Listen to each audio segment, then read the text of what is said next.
My name is Jordan, and I'm a Texas real estate broker. I've been in the apartment industry for the past 9 years, and I decided while launching my brand, I wanted to make a company that was all about its agents. So whether you're looking for a new home or a place to curate the business that you want, I'd love to talk to you more.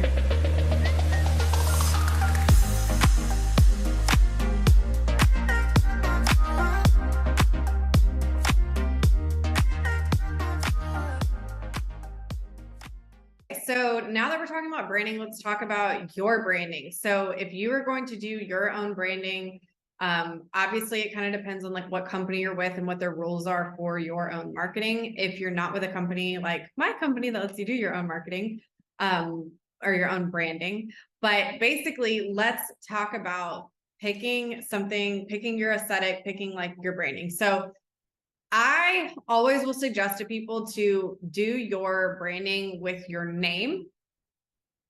Um, like you see a lot of people will do like Keller Williams or Ebby Holiday or Rogers Healy, or I don't know. All of the big real estate companies, they all have like the names of whoever founded it.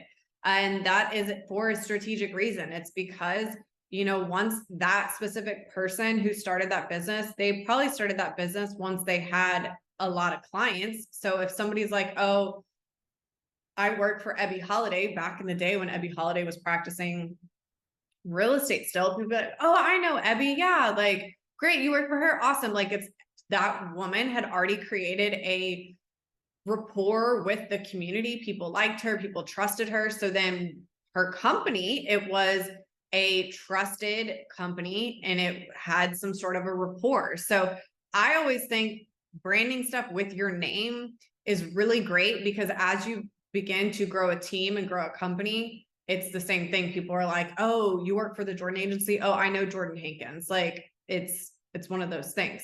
So not that I'm comparing myself to Ebby Holiday or Keller Williams, not at all, not on that level yet. But it's just with your name, it's good for branding.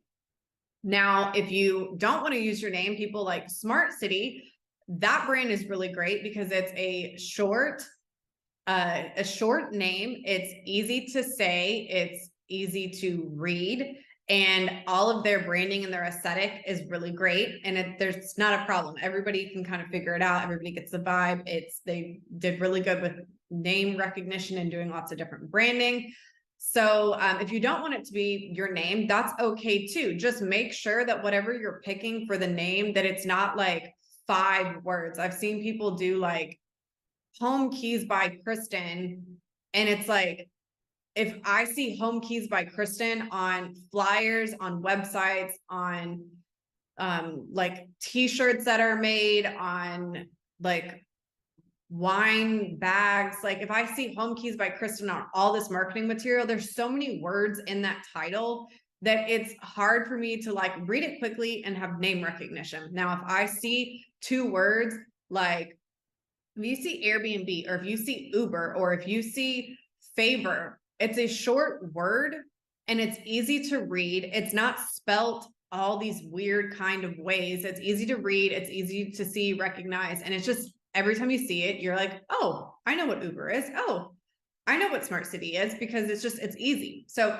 make sure that if you're creating something that's not your name, that it's something easy to read. I would suggest it's not like a really long word. If you're going to make up a word, that's fine. Like Uber was not a real word, but just make sure it's a word that people can pronounce. Yeah. And with that, with titles, with names, then you have to think about your aesthetic. So great thing is about aesthetic and branding, you can change it at any time. So most companies that start eventually switch their aesthetic or their branding, their vibes, maybe down the road. So don't feel like you're married to anything that you are picking right now. Obviously, it's good to keep it consistent and don't change it every single year.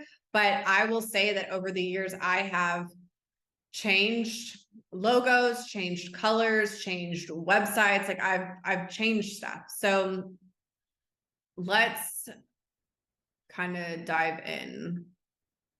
So like this website, I just made this website a couple of like a month ago. My old website used to, like, I used to be all over my website. It was black. It was black and white, but it wasn't like, this feels a lot more clean to me. There's not that many words. It is, yeah, I just like the way this looks now because this looks a little bit more refined. I will say,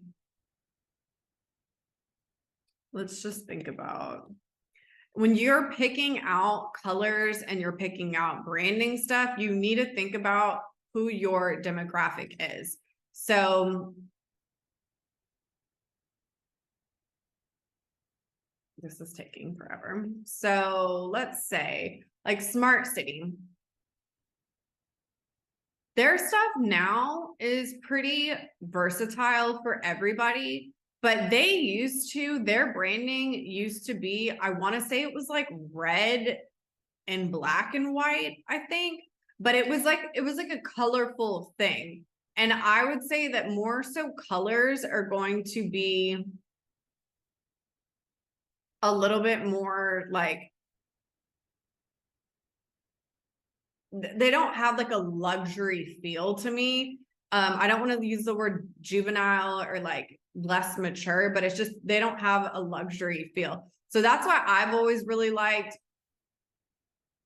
just for fun, luxury colors. So when you're picking out like palettes, I don't know, I think like I've noticed a lot of neutrals, a lot of soft colors. They're really good for branding luxury things. Now, if you think about like McDonald's, for instance, they have really bright colors. Like something like these bright pinks and purples and stuff. Like, I don't think I would ever make a company that has those types of colors for my logo or for my branding, because number one, may only attract like a certain vibe of people if you have certain colors. Like for instance, my grandmother hates the color orange. Like she hates it. She always compares it to like how a bull like gets angry when they see red. She always says that about the color orange. And I personally like the color orange. So it's just one of those things. I don't ever really pick colors in my branding, because you may pick a color that's just like, number one, people don't really vibe with, but also if it's a loud color, some people it's not calming. There is science behind like calming colors, and it's usually like blues or neutrals. Like, yeah, like these would be calming colors here. So I might do some neutral colors for my branding. I would say that like, yeah, like this palette here is probably like really cool for me. Like maybe if your demographic is people that are fresh out of college, maybe you would have like neon colors or something. Like maybe you do like really bright, happy, exciting like colors like this. I really recommend, depending on like what your demographic is, to pick colors and a vibe that would be appealing to them. You have to get in the brain of the person that you're like, of your target demographic. If your target demographic is looking for, like, say you're in Denver, Colorado. Say you're in Denver, Colorado, and people in Colorado are known to like the mountains, they like trees, they like grass. They're more so probably going to like more like nature tones. So it just all kind of depends on what your vibe is. Austin branding. Austin's known for live music. It's known for more of like a grungy scene. Austin, a lot of people like the burnt orange because of the University of Austin. A lot of people like tattoo scene is big in Austin. Food is big in Austin. Texas is big in Austin. So maybe you have like Texan type, like this stuff, like cactuses and cowboy boots. Like maybe you have that type of vibe in some of your branding if you're focusing on Austin. Houston is a little bit more like city. But you just have to think of Like, where's your target demographic going to be? And then appeal. This is not a good example of anything for Houston. But you just have to think of what your target demographic is and pick that. And then also you need to think into the future and think, okay, what if I'm focusing on Austin right now? What if I want to eventually expand out into Dallas or expand out into Denver? You have to make sure that your branding is going to apply to all of those different areas. That's why I always think that doing branding and colors to just kind of appeal more so to like luxury type feels, or not luxury, more neutral type feels, because that kind of covers for everybody. I mean, everybody can get along with like blacks, whites, nudes, and grays. Like, yeah. And then not to mention that if you have that as like a base branding, if you decide that you're going to do hot neon pink t-shirts for breast cancer month and you have your logos all over it, you can do that. You can have you can throw in branding and stuff like that. There's a girl, color me, Courtney. Let's see. So this girl, I think she's so cute.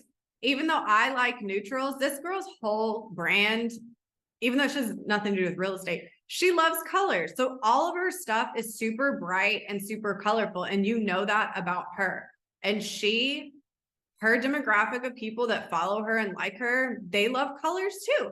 So this is just like a really good example that like, if you like colorful stuff, if that's your personality, this works for this girl. So she's still her, and people like that. Even if you're not somebody like me who's like, I never wear bright colors like this. And I like watching, I like her content, I like her stuff, and she seems fun. And yeah, so I think the biggest thing is just figuring out a balance between who you are and what your demographic is, and just kind of playing off of that. And just, I've realized too that some people really capitalize when they do a very small niche market, and maybe they focus on only high-rise buildings in Dallas.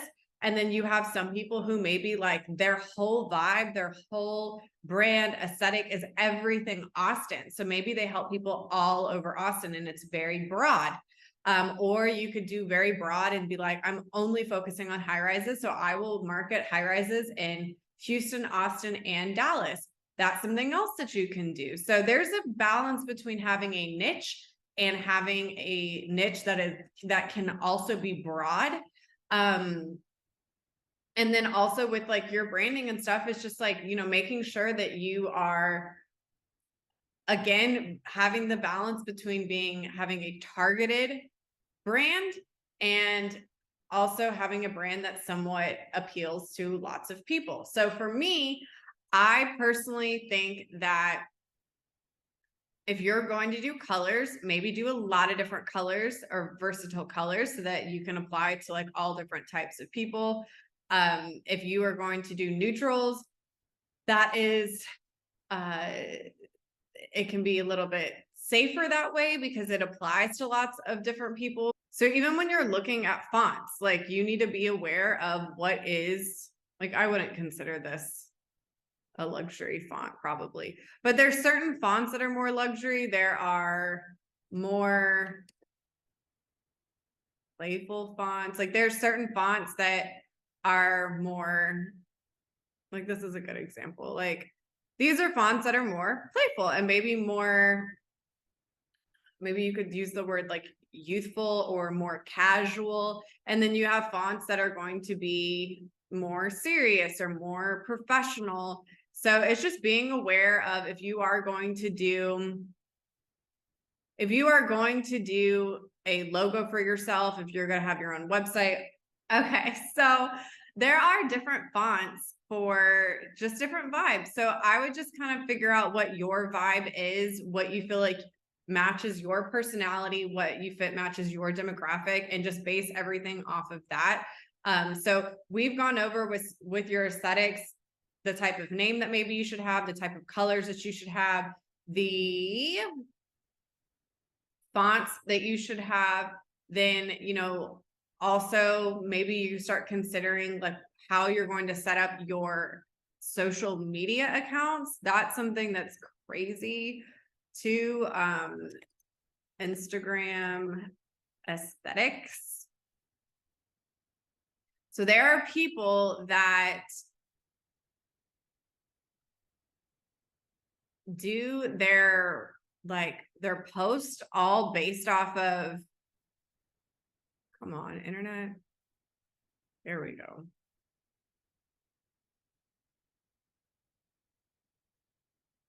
There are people that do their posts. I don't know if you've ever noticed, if you see like an Instagram account and you're like, wow, that person has really nice photos, like this. All of these photos match. Their coloring maybe coordinates. Like you can even see from some of these planners, like people do certain tones of photos, or maybe they use the same filter on every single one of their photos, and they make everything like this is a good example. This is a good example. These are all people that are strategic about the way that their aesthetic looks on their social media account. I have never gone this far to do this, but I do think that if you want to have, like, you can tell all of these kind of have like blue tones to it. But if you want to have your accounts look really beautiful whenever people click on your Instagram page, which I do actually think is kind of important, you can go so far to have a plan about what your aesthetic looks like on your Instagram account. See, I like how on this one it has like the colors that's kind of in here.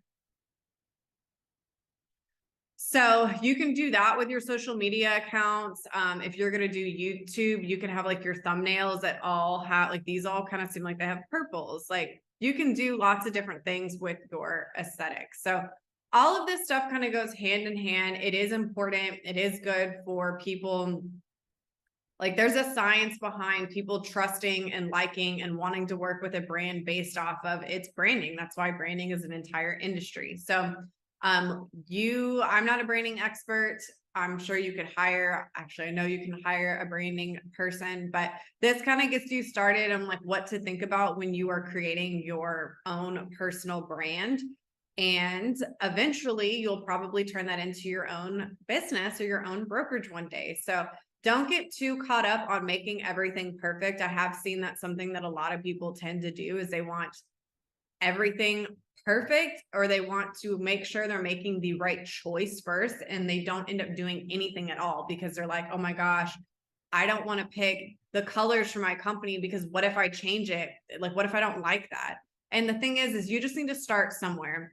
And as you start somewhere, you can eventually change stuff. I've changed the name of all of my stuff. I have changed my websites. I have changed everything a couple of times. And yeah, as you evolve as a professional, just like in your personal life, your business life, you evolve and you change. And sometimes, as I mentioned, like Smart City used to be a super colorful logo, and now it seems like it's more neutrals and sleek and not as like aggressive in your face.